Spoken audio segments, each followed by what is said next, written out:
وسلم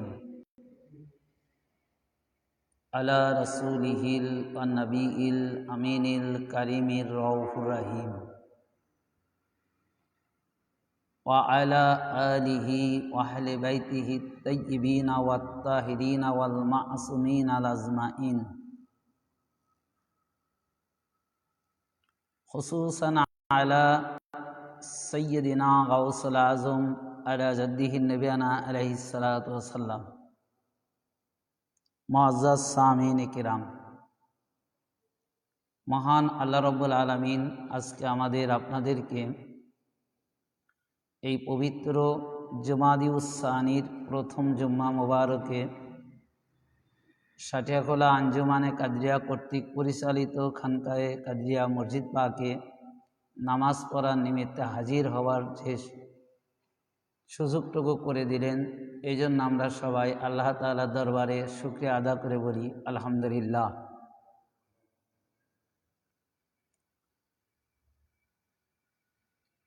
আমি আমার বক্তব্যের শুরুতেই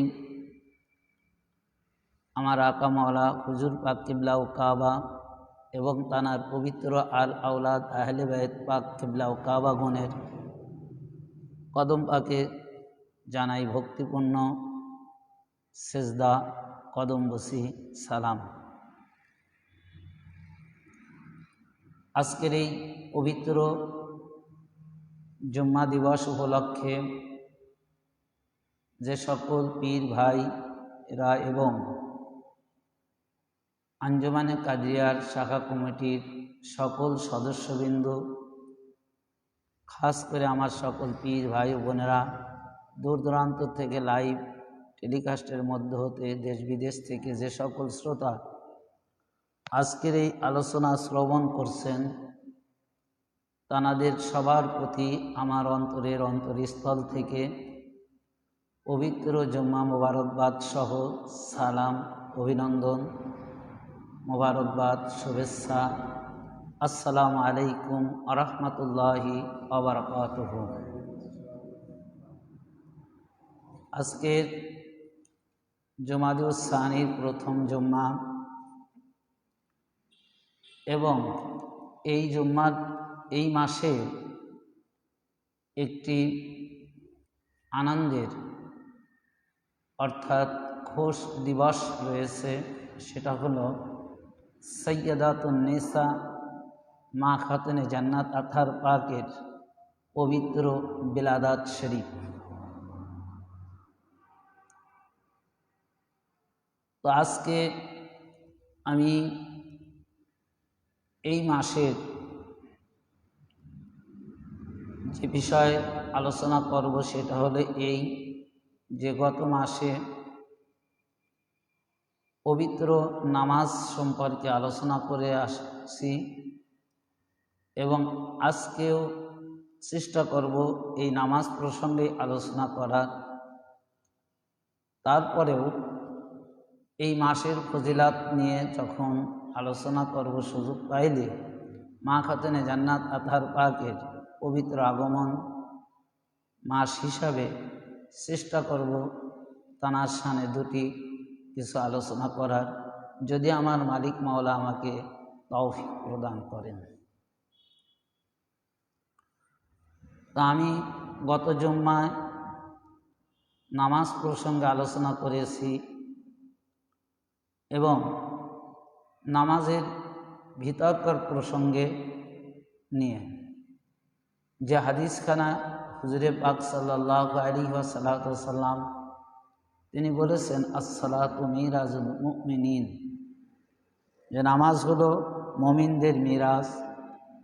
আর এই মিরাজ প্রসঙ্গেই যে নামাজ কীরকমভাবে মিরাজ হবে তারই ধারাবাহিকতার আলোকে গত জুম্মায় আলোচনা করেছি।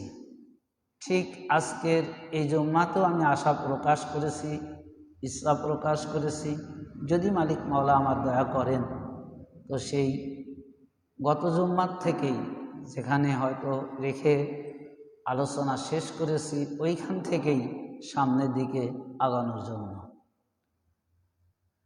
একটা কথা আমি আপনাদের বলে রাখি, সেটা হলো যে কোনো বিষয় যতক্ষণ পর্যন্ত আমরা শেষ না করব ততক্ষণ ওই বিষয় সম্পর্কে আমাদের অজানা অনেক কিছুই থেকে যাবে। আর যখনই আমরা ওই বিষয় সম্পর্কে পুঙ্খানুপুঙ্খানুরূপে আলোচনা করব তখন আমাদের প্রত্যেকেরই ওইটা সম্পর্কে কিছুটা হলে আমাদের জ্ঞান লাভ হবে। তো আমি নামাজ প্রসঙ্গে যখন আলোচনা করব, নামাজ নিয়ে যখন আমি আলোচনা করছি, তখন এই নামাজের বিষয়টি আমি মনে করি যে আমার যে সকল পীর ভাই বোনেরা যেখান থেকেই শ্রবণ করছেন, আমি আশা করব, ইচ্ছা করব যেন তানারা এই নামাজের প্রতি সদয় হন এবং নামাজের গুরুত্ব যেন তানারা প্রত্যেকেই যাতে উপলব্ধি করতে পারে, এই আশা রেখেই আমি নামাজ প্রসঙ্গে আলোচনা করব। মালিক মওলা পাক যেন আমাদের নামাজের গুরুত্ব সম্পর্কে বুঝবার তৌফিক দান করুন। সবাই বলি আমিন। আজকে সাহাবীরা যখন নামাজ আদায় করেছে, তো আমি প্রথমেই বলেছি যে সাহাবীদের সালাত ছিল সালাতে মুস্তাফা, আর হুজুর পাকের সালাত ছিল সালাতে ইলাহি। কারণ হুজুর পাক সাল্লাল্লাহু আলাইহি ওয়াসাল্লাম পাক মিরাজ থেকে আমাদের জন্য, উম্মতি মুহাম্মাদির জন্য 5 ওয়াক্ত নামাজ নিয়ে আসছেন। এটা হওয়ার মতন একটা আলেম, মুহাদ্দিস, মুফাসসির কিরাম তানারা বলেন, স্বীকার করেন যে নামাজ আমরা কোথার থেকে পেলাম? হুজুর পাক থেকে। আর হুজুর পাক কোথার থেকে পেলেন? মিরাজ হতে। তো যার কারণেই যখন সাহাবীরা নামাজ পড়তেন, যখন সাহাবীরা নামাজ আদায় করতেন, তখন তানারা হুজুর পাকের খেয়াল করতেন, ধ্যান করতেন।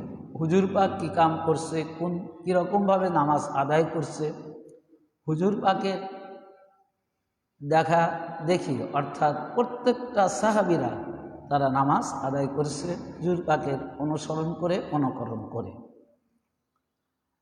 তো যখন হুজুর পাক সাল্লাল্লাহু আলাইহি ওয়াসাল্লাম নামাজের কিছু মূল গুরুত্ব বিষয় আলোচনা করলেন, যে আমরা যখন নামাজ আদায় করব, কারণ আমরা দুনিয়াবী মানুষ, আমাদের এই দুনিয়ার ধ্যান ধারণা, চিন্তা ভাবনা সবসময় আমাদের ভিতরে কি থাকে। আমরা যখন একাকী হই তখন আমাদের একটা চিন্তাই দুনিয়াবী। এক কথায় আমরা দুনিয়ার মোহে, দুনিয়ার চিন্তায় আমরা বিভোর থাকি। যার কারণে যখন আমরা সালাত আদায় করতে যাই, ঠিক সালাতের মধ্যে যখন আমরা দাঁড়িয়ে যাই, তখনও দুনিয়া নামক চিন্তা আমাদের মাঝে চলে আসে। যার কারণে আমরা নামাজের মধ্যে, দুনিয়ার মধ্যে ডুবে যাই। অথচ এটা সম্পূর্ণ নিষেধ যে নামাজের মধ্যে দুনিয়ার কোনো চিন্তা, দুনিয়ার কোনো ভাবনা, কোনো ইবাদতেই তো আনা যাবেই না, নামাজের মধ্যে মোটেও না। তো এত নিষেধ থাকার পরেও আমরা কিন্তু সহজে ওই বস্তুটা, অর্থাৎ সেই দুনিয়া নামক বস্তুটা আমরা সহজে দূর করতে পারি না আমাদের অন্তর নামক জায়গা হতে। তো যার কারণেই হুজুর পাক নামাজ শিক্ষা দেওয়ার কালে ইমানের শিক্ষা দিলেন, এবং শেষবারে যে শিক্ষাটা একেবারে খুবই গুরুত্বপূর্ণ, সেই শিক্ষাটা হলো যে তিনি বললেন যে তোমরা যখন নামাজ পড়বে, যেহেতু নামাজের মধ্যে তোমাদের দুনিয়াবী চিন্তা গবেষণা চলে আসে, তখন তোমরা কি করবে, যে এই নামাজ যখন আদায় করবে, এই নামাজের মধ্যে যে সকল আরকান আহকাম কর্মাদি করবে, সেই কর্মের প্রতি তোমরা একনিষ্ঠভাবে মনোযোগ সহকারে ওই কর্মগুলা করবে। আর যখন ওই নামাজের কর্মগুলো করবে, যখন ওই নামাজের ভিতরকার বস্তুগুলো যখন তোমরা পাঠ করবে, আদায় করবে, তখন দুনিয়ার সকল চিন্তা, দুনিয়ার সকল মোহ কি করবে, তোমাদের থেকে আলাদা হয়ে যাবে। কারণ যে তখন তোমরা নামাজ নিয়ে ব্যস্ত থাকবে, নামাজ নিয়ে তোমরা গবেষণা করবে।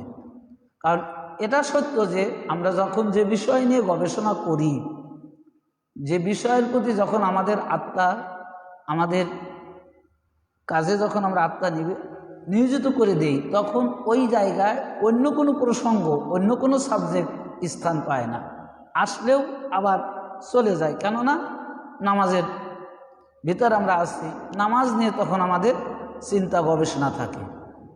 যদি হঠাৎ করে আপনি নামাজে দাঁড়িয়ে গেছেন, সূরা কেরাত পড়ছেন, তো এখন ওর মধ্যে যদি হঠাৎ কোনো দুনিয়াবি বা কোনো অন্য চিন্তা আপনার মস্তিষ্কের মধ্যে প্রবেশ করে, তখনই আপনার ধ্যান চলে আসবে, আরে আমি তো নামাজ আদায় করছি, তো আমি যদি দুনিয়ার মহে পড়ে যাই তাহলে তো আমি নামাজের সূরা কেরাতটা ঠিক মতন পড়তে পারবো না, তাহলে তো নামাজের দোয়া দরুদ আমি ঠিক মতন পড়তে পারবো না।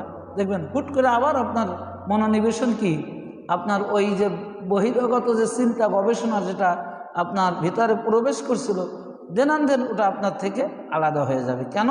যে আপনার নামাজ সম্পর্কে যখন আপনার ধ্যান ধারণা, আপনি যখন নামাজে দাঁড়িয়ে থাকবেন, তখন নামাজের ভিতরে কি পড়ছেন ওই ব্যাপারে যখন আপনি কি করবেন, আপনি যখন মনোনিবেশন করবেন, ঠিক রাখার চেষ্টা করবেন যে আমার ঠিক মতন সূরা পড়তে হবে, ঠিক মতো কেরাত পড়তে হবে, ঠিক মতো রুকু করতে হবে, ঠিক মতো সাজদা করতে হবে, রুকুর তাসবিহ পড়তে হবে, সাজদার তাসবিহ পড়তে হবে। এক কথা যে নামাজের মধ্যে যা যা কিছু আপনি পড়বেন, প্রত্যেকটা বস্তু যখন আপনি ইয়াদগারে আনবেন, প্রত্যেকটা কর্ম যখন আপনার ইয়াদগারে থাকবে, তখন নামাজ নামক বস্তু ছাড়া আপনার এই দেহের মধ্যে, আপনার এই মস্তিষ্কের মধ্যে আর অন্য কোনো কিছু স্থান করতে পারিবে না।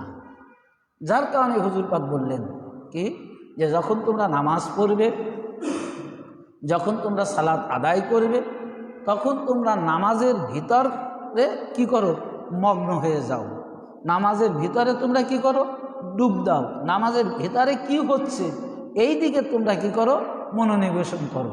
তখন অটোমেটিকভাবে তখন তোমার ভিতরে যে বস্তুগুলা আসবে, অর্থাৎ শয়তানের কাজ তো ভালো কাজ থেকে বিরত করা, শয়তানের আর কোনো কাজ নেই, একটাই কাজ, সেটা হলো কি, যে আপনার ভালো কাজ যে বিঘ্ন ঘটানো। তো আপনি যখন ভালো কাজের প্রতি মনোনিবেশন করবেন, তখন কিন্তু আর শয়তান ওই কাজ থেকে আপনার সরাইতে পারবে না।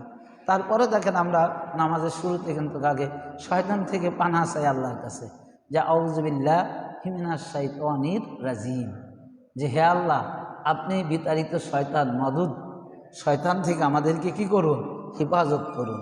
তো এই দোয়া করার পরেও কিন্তু আমাদের মন মানসিকতা কিন্তু আমাদের ওই শয়তানের কুপ্রচারণা থেকে কিন্তু আমরা হেফাজত করতে পারি না।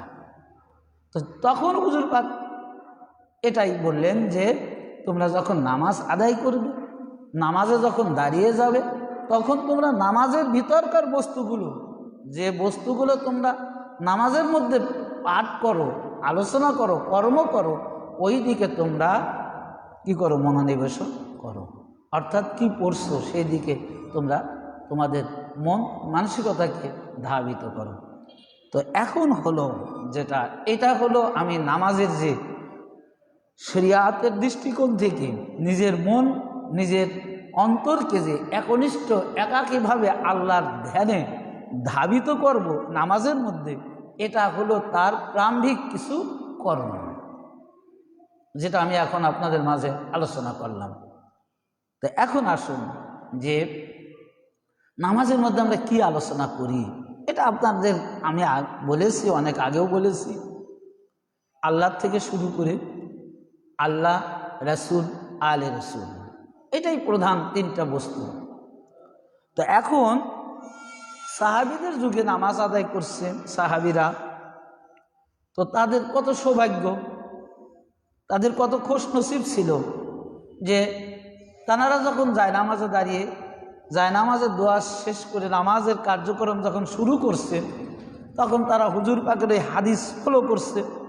ফলো করার পরে তারা আল্লাহর প্রতি, নামাজের প্রতি তাদের সকল জ্ঞান, সকল ধ্যান ধারণা তারা নামাজের মধ্যে নিয়ে নিয়েছে।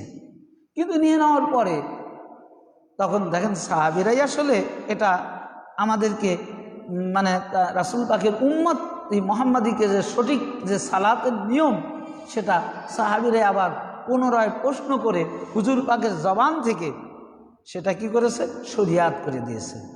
কারণ এটা এই কথাটা আপনারা জেনে রাখবেন যে কোনো পীরের বাণী শরিয়াত না, কোনো অলির বাণী শরিয়াত না, কোনো মুসল্লির বাণী শরিয়াত না। শরিয়াত হলো হুজুর পাক যেটা করছে, হুজুর পাক যেটা করতে বলছেন ওটাই শরিয়াত। শরিয়াতটা কি, যে হুজুর পাক যেটা করতে বলছে, হুজুর পাক যেটা নিষেধ করছে ওটা মানা শরিয়াত, হুজুর পাক যেটা হুকুম করছে ওটা পালন করা শরিয়াত। তো সাহাবীরা যেটা করবে, সাহাবীরা যেটা নিষেধ করবে ওটা শরিয়াত হবে না, সাহাবীরা যেটা করতে বলবে ওটা শরিয়াত হবে না। শরিয়াত তো হুজুর পাকের কার্যকর্ম, শরিয়াত তো হুজুর পাকের হুকুম আহকাম। তো যার কারণে এই সাহাবীরা যখন প্রশ্ন করছে, প্রশ্ন করতে পারে, কিন্তু শরিয়াত তো তৈরি করার ক্ষমতা নেই তাদের। শরিয়াত মানে কি, শরিয়াত মানে হলো একটা হুকুম, অকাট্য দলিল, যেটা আমার আপনার অবশ্যই পালন করতে হবে।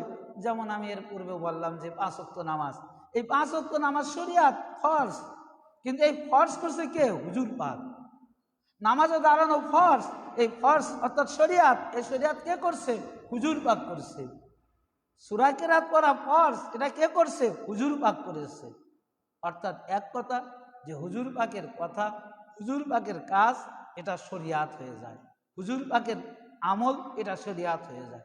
তো যার কারণে এই সাহাবীরা প্রশ্ন করলেন যে ইয়া রাসূলুল্লাহ, ইয়া হাবিবাল্লাহ, হুজুর আমরা তো আল্লাহকে দেখি নাই, তো যখন আমরা আল্লাহর প্রশংসা করি আলহামদুলিল্লাহি রাব্বিল আলামিন, সুবহানা রাব্বিয়াল আযীম, সুবহানা রাব্বিয়াল আলা, এই যে আমরা আল্লাহর মহত্ব প্রকাশ করি নামাজের মধ্যে, এই যে আল্লাহর গুণবাচক নামগুলো আমরা নামাজের মধ্যে জিকির করি, স্মরণ করি, তো আপনি বললেন যখন আমরা নামাজের মধ্যে নামাজের কর্মের প্রতি যখন আমরা কি করব, বিভোর হয়ে যাব, তো তখন তো আমাদের দেখতে হবে আল্লাহকে। কারণ আল্লাহ কি, আল্লাহকে তো আমাদের দেখতে হবে। যেমন আমরা আল্লাহর প্রশংসা করছি আলহামদুলিল্লাহি রাব্বিল আলামিন আর রহমানির রহিম মালিকি ইয়াউমিদ্দিন ইয়্যাকা না'বুদু ওয়া ইয়্যাকা নাস্তাঈন, এই যে আমরা আল্লাহর ইবাদত করতেছি, আল্লাহর প্রশংসা করতেছি, আল্লাহর গুণগান গাচ্ছি যে আল্লাহ আপনি মহিয়ান গরিয়ান, আপনি সকল কিছু আপনার প্রশংসা, আপনার প্রতি, আপনি রহমান ও রাহিম, বিশ্ব জগতের প্রতিপালক, এবং শেষ বিচারের দিনেও আপনি মালিক, মালিক ইয়াউমিদ্দিন, আপনি শেষ বিচারের দিনে অধিপতি। তারপরে কি ইয়্যাকা না'বুদু, আমরা আপনারই ইবাদত করি, ওয়া ইয়্যাকা নাস্তাঈন, এবং আপনারই কি করতেছি, সাহায্য প্রার্থনা করছি। তো এখন সেই আল্লাহকে তো আমরা দেখি নাই, সে আল্লাহকে তো আমরা জানি নাই। তো এখানে একটি হাদিস শরীফ রয়েছে, যে মুসলিম শরীফের হাদিস, যে হুজুর পাক সাল্লাল্লাহু আলাইহি সাল্লামের উপর যখন একটি আয়াত পাক নাজিল হলো, যে ইয়া আইয়ুহাল্লাযিনা আমানুস্তাজিবু লিল্লাহি ওয়া লিরাসূল, এরকম একটি আয়াত পাক যখন নাজিল হলো, যে আল্লাহ তাআলা হুজুর পাককে বললেন যে ইয়া রাসূলুল্লাহ, হে আমার হাবিব, আপনি আপনার সকল উম্মত নরনারীদেরকে বলে দিন যে ইয়া আইয়ুহাল্লাযিনা আমানু, হে ঈমানদারগণেরা, যখন আল্লাহ এবং আল্লাহ রাসূল, যখন আল্লাহ এবং আল্লাহ রাসূল তোমাদেরকে ডাকে, তোমাদেরকে আহ্বান করে, তোমরা সমস্ত কর্মকে ফেলে আল্লাহ এবং আল্লাহ রাসূলের ডাকে সাড়া দাও। এ কোরআন, এ কি কোরআন। তো এখন যখন আয়াত পাকটা নাজিল হয়ে গেল, তো যখনই আয়াত নাজিল হতো তখন তো সাহাবীরা ওই বিষয় আমলের জন্য তারা ব্যতিব্যস্ত হয়ে যেত, বেসলাইন হয়ে যেত। তো এখন সাহাবীরা জিজ্ঞাসা করছে ইয়া রাসূলুল্লাহ, এর আয়াতের শানে নজুল হয়েছে, আমি ওদিকে যাব না, যেহেতু আজকে আমার সাবজেক্ট না, আমি শুধু নামাজের ব্যাপারে বিতর্কের বিষয়ে আলোচনা করছি। তো যখন এই আয়াত পাক নাজিল হয়ে গেল, তখন সাহাবীরা বললেন ইয়া রাসূলুল্লাহ, ইয়া হাবিবাল্লাহ, খুব সুন্দর একটি কথা, আল্লাহর হুকুম, আল্লাহর কথা খুবই সুন্দর, কিন্তু এখানে তো প্রথমে আপনার ডাকের কথা আসেনি। প্রথমে যে হুকুমটা আসলো, শরিয়াত যে হুকুমটা আসলো, সেই হুকুমের প্রথমে রয়েছে যখন আল্লাহ এবং আল্লাহ রাসূল, মানে দুইজন, একজন হলো আল্লাহ, আর একজন কি আল্লাহর রাসূল। তো যখন দুইজন ব্যক্তি কোনো মুমিনকে ডাক দিবে, তখন তারা দুনিয়ার সকল কাজ ফেলে ওই আল্লাহ এবং আল্লাহ রাসূলের ডাকে সাড়া দিতে হবে। এটাই উম্মতি মুহাম্মাদের জন্য শরিয়াত হয়ে গেল। এটা কি উম্মতি মুহাম্মাদের শরিয়াত হয়ে গেল। তো এখন প্রশ্ন হলো এটাই যে ইয়া রাসূলুল্লাহ, ইয়া হাবিবাল্লাহ, হুজুর, তো আপনি যখন ডাকবেন আপনার ডাকে সাড়া দিতে পারবো, আপনার ডাক শুনতে পারবো, আপনার কথা শুনতে পারবো, আপনাকে দেখতে পাচ্ছি। তো আপনার ডাক শোনা মাত্র আমরা সকল কাজ ত্যাগ করে আপনার নিকটে চলে যাব, এতে কোনো সন্দেহ নাই, এটা আমরা করতে পারবো। কিন্তু আপনার ডাকার পূর্বে আরো একজন ব্যক্তির ডাক রয়েছে, সেটা হলো মহান আল্লাহ তাআলা, আমার আপনার সকলের সৃষ্টিকর্তা। তিনি আমাদের রব, যিনি আমাদের প্রতিপালক, যিনি সমস্ত কিছু সৃষ্টিকর্তা, লালন পালনকারী। প্রথমে সেই আল্লাহর ডাকে সাড়া দেওয়ার কথা রয়েছে। তো আমরা আল্লাহর ডাকে আগে কিভাবে সাড়া দেব, কিভাবে শুনবো যে আল্লাহ এখন আমাদেরকে ডাকছে? প্রশ্ন আসে না? ডাক তো দুইজন দিচ্ছে, আমি ডাকছি আর একজন ডাকছে। তা আমি এখানে হাজির আছি, আমার ডাক শুনছেন, আমার ডাকে সাড়া দিলেন। তা আপনি তো এখানে হাজির নাই, গায়েব, আপনাকে তো দেখতেছি না, আপনার ডাকও আমরা শুনতেছি না।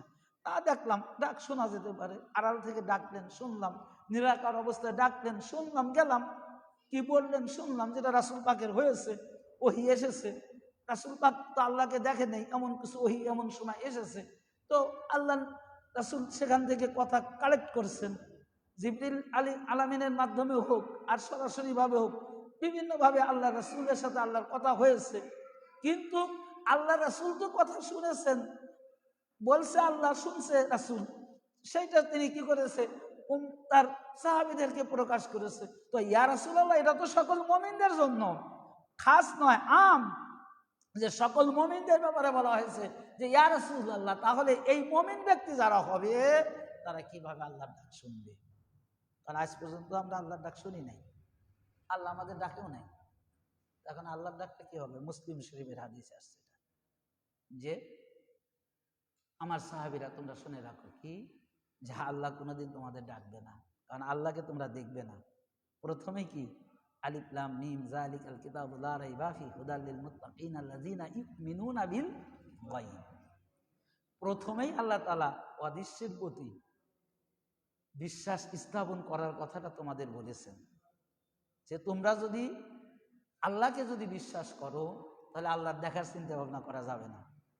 যদি তোমরা আল্লাহকে মানতে চাও, তা আল্লাহকে দেখার চিন্তা ভাবনা করা যাবে না। আগে অদৃশ্য, অর্থাৎ আল্লাহ যে গায়েব, আল্লাহ যে প্রকাশ নন, আল্লাহ যে অদৃশ্য গোপন রয়েছে, সেই গোপনের প্রতি আগে তোমাদের ঈমান ঠিক করতে হবে। ইউমিনুনা বিল গায়ব, যে তোমরা বিশ্বাস স্থাপন করো কার উপর? আল্লাহর উপর। কোন আল্লাহ? যে আল্লাহ অদৃশ্য রয়েছে, যাকে দেখা যায় না, যিনি জানাকে তোমরা দেখতে পাবে না। তার মানে আমরা যখন কালিমা পড়েছি লা ইলাহা ইল্লাল্লাহু মুহাম্মাদুর রাসূলুল্লাহ, অর্থাৎ ঈমান, আমরা যখন মুসলমান হয়েছি, যখন আমরা ঈমান এনেছি, যখন আমরা আকীদা গ্রহণ করেছি, যখন আমরা আকাইদ বিশ্বাস করেছি, তো এই বিশ্বাসের মূল প্রথম কারণ হলো যে আল্লাহকে না দেখে বিশ্বাস করা, যে ইউমিনুনা বিল গায়ব, যে আমরা আল্লাহকে না দেখে, বিনা শর্তে, যে আল্লাহকে দেখা যাবে না, আল্লাহকে দেখতে পারবো না, বিনা শর্তে, বিনা দলিলে, একবারে আল্লাহকে না দেখে আমরা ঈমান এনেছি, কালিমা পড়েছি, মুসলমান হয়েছি। তো এখন যদি আমরা না দেখে যদি আল্লাহকে মানি, না দেখে যদি আল্লাহকে বিশ্বাস করি, তাহলে কি পুনরায় কি আর ওই প্রশ্ন করতে পারবো যে আল্লাহকে দেখার পর তারপরে বিশ্বাস করবো? প্রশ্নই আসে না। কারণ ইউমিনুনা বিল গায়ব, যে আল্লাহকে তোমরা বিশ্বাস স্থাপন করো এমন বিষয়, এমন বস্তুকে যাকে তোমরা দেখতে পারবে না, যাকে তোমরা দেখা যাবে না। তো তখন হুজুর পাক বললেন, তোমরা ঈমান এনেছো, তোমরা বিশ্বাস করেছো কি, যে আল্লাহকে না দেখে বিশ্বাস করেছো, আল্লাহর কথা না শুনে বিশ্বাস করেছো। তো সুতরাং আল্লাহ তোমাদের ডাকবে কি করে? আল্লাহ ডাকলে তো আল্লাহর শব্দ তোমাদের শুনতে হবে। আল্লাহকে যদি জাহির থাকতে, তাহলে আল্লাহকে তোমাদের দেখতে হবে। তো তোমরা তো এটা পূর্বেই এটা তোমরা কি করেছো, যখন আল্লাহর প্রতি যখন ঈমান এনেছো, আল্লাহর প্রতি যখন বিশ্বাস স্থাপন করেছো, তখন তো তোমরা এটা না দেখে স্বীকার করে নিয়েছো। এখন তোমরা আল্লাহকে কি করে দেখতে চাও, কি করে আল্লাহর ডাক শুনতে চাও? তো তখন হাদিসে আসলো, তো হুজুর পাক তখন বলতেন এই কথা, সাহাবীরা বললেন যে ইয়া রাসূলুল্লাহ, তো আল্লাহ যে ডাক দিচ্ছে, তো আমরা যদি না শুনতে পাই তাহলে কিভাবে? তখন রাসূল পাক বললেন যে আল্লাহর ডাক কখনো তোমরা শুনবে না, আল্লাহকে তোমরা দেখবে না। তো আল্লাহকে দেখবে না, আল্লাহর ডাক শুনবে না। তো আল্লাহর ডাক কিভাবে শুনবো? যে আল্লাহর ডাক হলো রাসূল পাক যখন ডাকবে ওই ডাকের মধ্যেই আল্লাহর ডাক থাকবে, এর মধ্যে কোনো সন্দেহ নেই। রাসূলের ডাক মানেই কি? আল্লাহর ডাক। এর সামনে আরো আয়াত রয়েছে, এটা হাদিস না, এটা তো আমি যে কথাটা বললাম এটা হাদিস নববী, কিন্তু কোরআন পাক এর সামনে দলিল দিয়েছে। যেমন বায়াতের আয়াত, যে নিশ্চয়ই যারা আপনার উপর হাত রেখে, সূরা ফাতহা, যে যখন আপনার উপর হাত রেখে যারা বায়াত গ্রহণ করলো, নিশ্চয়ই ওই হাত আমার হাত, অর্থাৎ হে রাসূল আপনার হাতের উপর যারা হাত রেখে বায়াত গ্রহণ করলো ওরা আমার হাতের উপরে হাত রেখে বায়াত গ্রহণ করলো, এ কোরআন। তো এখন হলো, তাহলে এখানে বোঝা গেল যে তখন রাসূল পাক বললেন যে আল্লাহ তোমাদের ডাকবে না, আল্লাহকে তোমরা দেখতে পাবে না। তো আল্লাহর ডাক মানে কি? রাসূলের ডাক, রাসূলের ডাক মানে আল্লাহর ডাক। তো এই কারণেই প্রথমে বললাম যে রাসূল পাকের যুগে সাহাবীদের নামাজ খুবই, তানারা সৌভাগ্যবান ছিলেন সাহাবীরা, কারণ তানারা রাসূল পাক থেকে শরীয়ত পেয়েছে, রাসূল পাক থেকে নামাজ পড়েছে, তানারা রাসূল পাকের পিছনে নামাজ আদায় করেছে, এবং যখন রাসূল পাকের তানারা প্রশংসা নামাজের মধ্যে করছে, তখন তানারা ওই নামাজকে ইয়াদ করার কারণে তারা নামাজের মধ্যে স্বয়ং হুজুর পাককে সামনে হাজির অবস্থায় দণ্ডায়মান তারা দেখতে পেরেছে। এর মধ্যে কেউ কি বলতে পারবে যে না, রাসূল পাককে না দেখে তারা নামাজ পড়ছে? আরে যখন রাসূল পাক ইমাম, আবার কেমন ইমাম? যিনি ইমাম তানার দুরূদ পড়ছে, তানার জিকির করছে, আসসালামু আলাইকা আইয়ুহান নবিয়্যু। কার প্রতি? কোন ঈসা নবীর প্রতি না, ইব্রাহিম নবীর প্রতি না, কোন নবীর প্রতি নয়, আইয়ুহান নবিয়্যু, অর্থাৎ হে রাসূল আপনার প্রতি সালাম, অর্থাৎ যিনি ইমাম এবং তানাকেই সালাম দিচ্ছে জানার জিকির নামাজের মধ্যে, তিনি ইমাম নামাজের মধ্যে, তানাকেই সালাম দিচ্ছে তিনি নূরে মুহাম্মদ মুস্তাফা সাল্লাল্লাহু আলাইহি ওয়াসাল্লাম। যার কারণে সাহাবীদের কপাল ভালো, ভাগ্য ভালো, যার কারণে সাহাবীরা কি করছে? রাসূল পাকের প্রতি সালাম দিচ্ছে, রাসূল পাককে দেখতে পাচ্ছে, রাসূল পাকের প্রশংসা করছে, রাসূল পাককে দেখতে পাচ্ছে। তো এই যে হুজুর পাক বললেন যে নামাজের মধ্যে থেকে, দুনিয়াবি কাজ থেকে নিজেকে দূরীভূত করার একমাত্র প্রথম কাজ হলো কি? যে নামাজের মধ্যে যেটা তোমরা আদায় করবে, নামাজের মধ্যে যেটা তোমরা পড়বে, নামাজের মধ্যে যে আমল করবে, ওই আমলের প্রতি তোমাদের মন, তোমাদের দেহ, তোমাদের সমস্ত কিছু নামাজের প্রতি কি করতে হবে? আকৃষ্ট করতে হবে। যখন তোমরা নামাজের মধ্যে আকৃষ্ট করবে, তখন তোমরা কি করবে? দুনিয়ার সকল কর্ম থেকে তোমরা একেবারে অটোভাবে, একাকীভাবে তোমাদের থেকে দুনিয়ার কর্ম দূরে সরে যাবে। এক আল্লাহর ওয়াহদানিয়াতের হুকুম, আফজালকৃত ইবাদত সালাত তোমরা তখন আদায় করতে পারবে। আর এই সালাতটাই হবে আসসালাতু মিরাজুল মুমিনিন হয়ে যাবে। আমার কোনো কথা ভুল হলে আপনারা বুঝবেন। দেখেন, এটা কিন্তু আমি নামাজ নিয়ে আলোচনা করছি, এটা কিন্তু নামাজ নেই। তারপরে কোরআনের মধ্যে যদি কেউ প্রশ্ন করে, যদি কোনো সন্দেহ করে, তাহলে বুঝবেন যে তাহলে তার কোরআনের আয়াত সম্পর্কে তার সন্দেহ হয়েছে, কোরআন মানবে না। যালিকাল কিতাবু লা রাইবা ফি, প্রথমেই আল্লাহ তাআলা বলে দিয়েছেন। আর আগেই তো ঈমান আনতে বলেনি, অদৃশ্যের প্রতি আগেই ঈমান আনতে বলেনি, আগে ওই কোরআনের উপর বিশ্বাস আনতে বলছে। কি বিশ্বাস? যে যালিকাল কিতাবু লা রাইবা ফি, যে এটা এমন একটি কিতাব, এমন একটি কোরআন, যে কোরআনের মধ্যে কোনো সন্দেহ নাই, এটা নির্ভেজাল একটি কিতাব। তো এখন এটা গেল সাহাবীদের যুগের কথা, এটা গেল কি? সাহাবীদের যুগের কথা, যে সাহাবীরা যারা হুজুর পাকের পিছনে নামাজ আদায় করছে, হুজুর পাককে তারা দেখেছেন, হুজুর পাককে অনুকরণ করেছেন, হুজুর পাককে অনুসরণ করেছেন, হুজুর পাক যেভাবে সালাত আদায় করেছে সাহাবীরা ওইভাবে সালাত আদায় করেছে। হুজুর পাকের পিছনে সালাত আদায় করে যখন হুজুর পাকের জিকির করেছে, তাজকিরা করেছে, তখন হুজুর পাকের চেহারা মোবারক তারা কি করেছে, তাদের হৃদয় অঙ্কনের মধ্যে তারা ধারণ করে তারা কি করেছে, সালাতে ইলাহি আদায় করেছে। এখন আমরা আপনারা কি করব? আমাদের সালাত কি হবে? এটা তো হুজুর পাকের যুগে গেল, এটা তো হুজুর পাকের যুগে গেল। তো হুজুর পাকের যুগ তো এখন নেই। তা আজ থেকে 1500 বছর আগে হুজুর পাক পর্দা নিয়েছেন এবং 1500 বছর আগ থেকে এই নামাজ ফরজ হয়েছে এবং কিয়ামত পর্যন্ত এই নামাজ ফরজ থাকবে। যতদিন এই জামানার মধ্যে মানুষ থাকবে ততদিন নামাজ থাকবে। যত ইবাদত আল্লাহ তাআলা ফরজ করেছে তার মধ্যে আফজালকৃত ইবাদত নামাজ, এটা কিয়ামত পর্যন্ত থাকবে। তো এই নামাজ সালাতে ইলাহি অর্থাৎ আল্লাহর সালাত আমরা কিভাবে আদায় করব এবং কিভাবে আমরা আল্লাহর সঙ্গে এই সালাতের মধ্য দিয়ে আল্লাহর দিদার নৈকট্য লাভ করব, কিভাবে করব? প্রশ্ন আসে না? এটা তো হুজুর পাকের যুগের কথা গেল ভাই।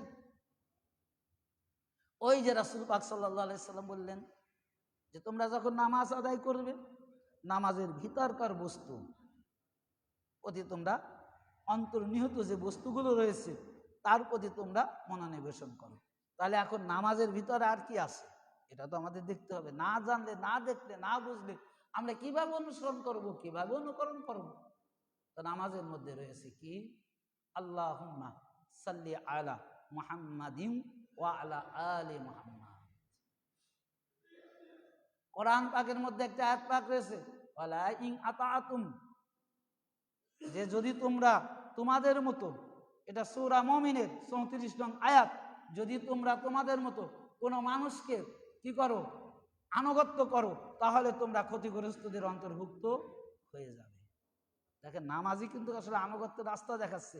ইহদিনাস সিরাতাল মুস্তাকিম সিরাতাল লাযিনা আনআমতা আলাইহিম গায়রিল মাগদুবি আলাইহিম ওয়ালাদ-দাল্লিন। এই যে আমরা এইগুলো আসলে এই যে আয়াতগুলো আমি পড়ি, এই যে কোরআন পাকের রেফারেন্সগুলো দেই, এটা সম্পূর্ণ যদি আমরা নামাজের দিকে যদি একটু আমরা কি করি, মনোনিবেশন করি, তাহলে স্পষ্ট দিবালোকের ন্যায় প্রমাণ হয়ে যায় যে কারা শিরিকবাদী আর কারা শিরিকবাদী না, কারা মুশরিকবাদী আর কারা মুশরিকবাদী না। আমি মনে করি তানারাই মুশরিকবাদী, তানারাই মুশরিক যারা সাধারণ মানুষকে আনুগত্য করে, যারা তাদের মতো কোনো মানুষকে আনুগত্য করে। কোরআন আল্লাহ তাআলা নিজে বলছেন, যদি তোমরা তোমাদের মতো কোনো মানুষকে আনুগত্য করো, যদি তোমরা তোমাদের মতো কোনো মানুষকে কি করো, দাসত্ব করো, তাহলে তোমরা অবশ্যই ক্ষতিগ্রস্তদের অন্তর্ভুক্ত হয়ে যাবে। সুতরাং আল্লাহর বাণী, আল্লাহর কথা সাধারণ কোনো মানুষের আনুগত্য করা যাবে না। এমন একটা ব্যক্তিকে আনুগত্য করতে হবে যিনি আমাদের মতো মানুষ না। ঠিক না বেঠিক? তাহলে কাকে আনুগত্য করতে হবে? আমার মতো মোল্লাকে? প্রশ্নই আসে না। তো নামাজের মধ্যেও ফতোয়া এসেছে। আজকে দেখেন নামাজের মধ্যে, আর আমরা আমার হুজুর পাকের গুণগান গাই না, হুজুর পাকের গুণগান নামাজের মধ্যে রয়েছে। আমরা আমার পীর মুর্শিদের কথা বলি না, আমার পীর মুর্শিদের কথা নামাজের মধ্যে রয়েছে। আমরা কেন বলতে যাব তোমরা নামাজকে উদ্ঘাটন করো, তাহলে বের হয়ে যাবে যে আমরা কেন এনাদের প্রশংসা করি, কেন কেন আহলে বাইত পাক পাঞ্জাতন করি, কেন আলীর জিকির করি, কেন হুসাইনের জিকির করি, কেন হাসানের জিকির করি, কেন ফাতিমার জিকির করি, কেন পাক পাঞ্জাতনের জিকির করি। আর এই জিকির তো নামাজের মধ্যে রয়েছে, এই জিকির তো তোমরা হর 5 ওয়াক্ত নামাজে করছো। ভাই নামাজের মধ্যে যখন যাবে, দুনিয়ার কোনো মানুষের কথা স্মরণ করতে পারবে? করলে কি হবে? আপনার নামাজ শেষ, মুশরিক হয়ে যাবে। ইচ্ছাকৃতভাবে যদি কোনো ব্যক্তি নামাজের মধ্যে কারো ব্যক্তির নাম জুড়িয়ে দেন, বাপের নাম, মার নাম, পীরের নাম, সাহাবীর নাম, তাবির নাম, তাবিনের নাম, অলির নাম, এক কথা যত সলেহীন, যত মুত্তাকিন, যত পরহেজগার আছে, কোনো ব্যক্তির নাম যদি ইচ্ছাকৃতভাবে নামাজের মধ্যে আনেন, ইচ্ছাকৃতভাবে যদি আনেন, নামাজ শেষ। নামাজ কি শেষ, এবং কি হবেন? মুশরিক হয়ে যাবেন, অনিচ্ছাকৃত